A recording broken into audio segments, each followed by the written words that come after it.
Power sector के reference से again gas के इलेक्ट्रिक दो तीन चीज़ें हैं जिसके ऊपर हम सब की कंसर्न है और होनी चाहिए। एक तो ये बात है कि अफोर्डेबिलिटी, सस्टेनेबिलिटी और रिलायबिलिटी, ये तीन इम्पोर्टेंट एक फैक्टर्स हैं, तीन जो कि have to be in front of us all the time.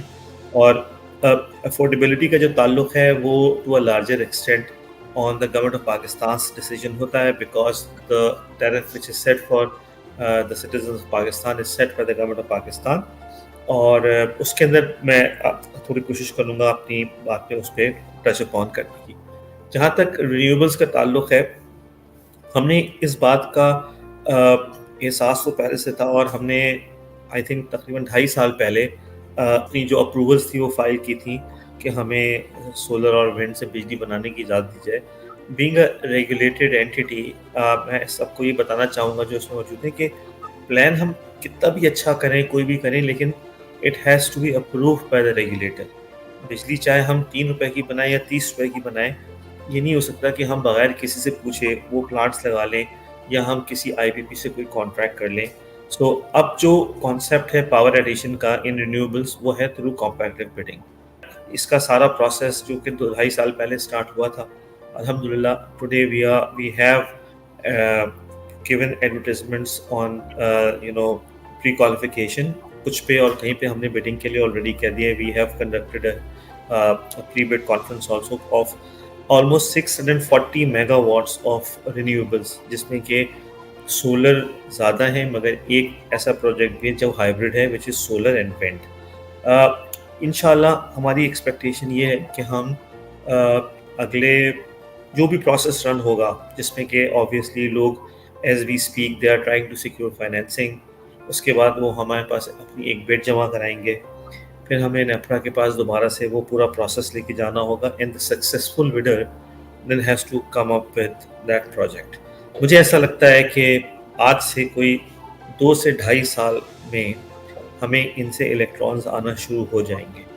कि जब हमने इसकी बिडिंग शुरू की थी तो इस वक्त हमारे पास तकरीबन 40 लोग जो हैं वो रजिस्टर्ड हैं, जो प्री क्वालिफाइड हैं, और जो कि अब अपनी बिड्स यानी इस प्रोसेस का हिस्सा बनेंगे। उसमें से इस वक्त if my memory is telling me right, almost 10 और 12 आर इंटरनेशनल इन्वेस्टर्स जो कि इस प्रोजेक्ट में इंटरेस्टेड हैं और आर प्री क्वालिफाइड।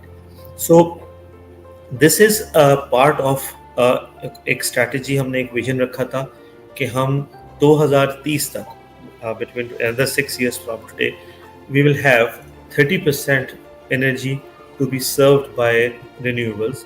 और हमारी एक्सपेक्टेशन ये है कि बाय 2030 इंशाल्लाह we will have almost 5 million customer base, and we will be supplying something like 5000 megawatts. तो फिर जो हम एक दूसरी बात करते हैं अफोर्डेबिलिटी की उसका ताल्लुक इससे ये बनता है कि if we are able to generate this kind of energy at around 14-15 rupees, कुछ 5-10% प्लस माइनस हो सकता है, so we will reduce the cost of generation, we will reduce the sales mix cost। so government of Pakistan के पास इस बात की opportunity आ सकती है कि अगर कॉस्ट ऑफ जनरेशन कम हो रही है, so they can pass on the benefit to the customers and the tariff can reduce।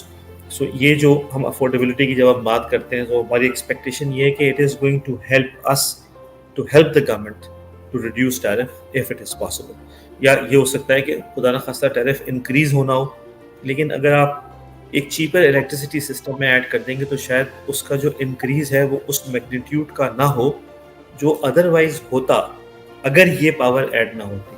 सो ये इसका इम्पैक्ट ज़रूर होगा, कितना शायद ये भी वक्त बताएगा कि हम as a country how much we can subsidise the consumers या customers who are below a certain level consumption पे वो हैं, या उनके पास सस्टेनेबिलिटी का इशू है, प्रोपेंसिटी टू पे का इशू है। सो ये एक बहुत इंपॉर्टेंट रोल प्ले करेगा।